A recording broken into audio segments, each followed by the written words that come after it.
Assalamualaikum warahmatullahi wabarakatuh. Perkenalkan, nama saya Wiwi Dwi Rahayu. Saya CGP Angkatan 11 dari SDN Sawantar 2, Kecamatan Kanigoro, Kabupaten Blitar. Di sini saya akan menyampaikan kesimpulan dan refleksi pemikiran Ki Hajar Dewantara pada modul 1.1 koneksi antar materi. Pendidikan dan pengajaran tidaklah sama.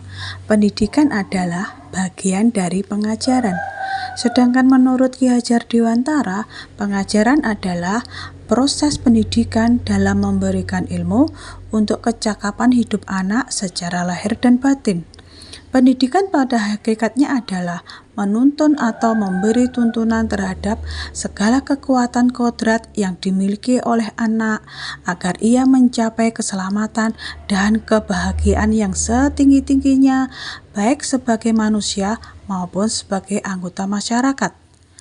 Pendidikan menciptakan ruang bagi murid untuk bertumbuh secara utuh agar mampu memuliakan dirinya dan orang lain serta menjadi mandiri. Sebelum mempelajari modul titik 1, pembelajaran yang saya lakukan adalah saya hanya mentransfer materi pelajaran. Ketuntasan penyampaian materi lebih penting daripada memahami karakter murid. Saya hanya melihat nilai murid dari aspek kognitif saja. Saya tidak memperdulikan apakah murid benar-benar paham atau tidak. Saya hanya meminta siswa menghafalkan materi yang saya ajarkan. Sehingga saya merasa gagal tidak banyak murid yang tidak tuntas setelah melakukan evaluasi. Jika nilai murid sudah mencapai KKM, saya anggap pembelajaran sudah selesai. Murid hanya sebagai objek pembelajaran. Pembelajaran hanya terpusat pada guru atau teacher center. Namun, setelah saya mempelajari modul 1.1 tentang pemikiran Ki Hajar Dewantara, saya menyadari bahwa apa yang saya lakukan dan saya pikirkan selama ini kurang tepat. Setelah mempelajari modul 1.1, saya menyadari bahwa seharusnya saya melakukan pembelajaran secara menyeluruh, bukan hanya aspek kognitif saja, tapi juga aspek afektif, psikomotorik, spiritual, sosial, dan budaya.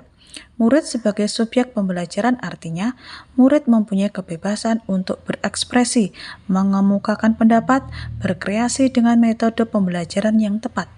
Guru sebagai fasilitator pembelajaran, guru harus ikhlas dan penuh kesadaran dengan segala ketulusan hati. Harus mempelajari karakter murid karena setiap murid mempunyai karakter yang berbeda-beda. Memberikan kesempatan kepada murid untuk tumbuh sesuai dengan kodratnya.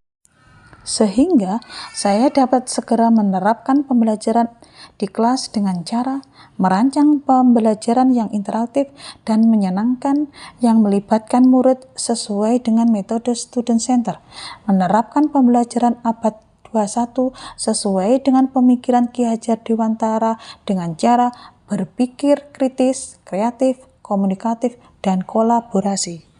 Serta pembelajaran yang tidak lagi menuntut tapi menuntun dengan cara mengenali karakteristik dan latar belakang murid dengan menjalin komunikasi yang baik, karena tugas guru adalah memberi tuntunan yang baik kepada murid, berusaha menjadi teladan yang baik bagi murid, baik dalam perkataan maupun perbuatan. Semoga video ini menginspirasi bagi Bapak Ibu pejuang pendidikan. Salam dan bahagia Bapak Ibu penggerak. Wassalamualaikum warahmatullahi wabarakatuh.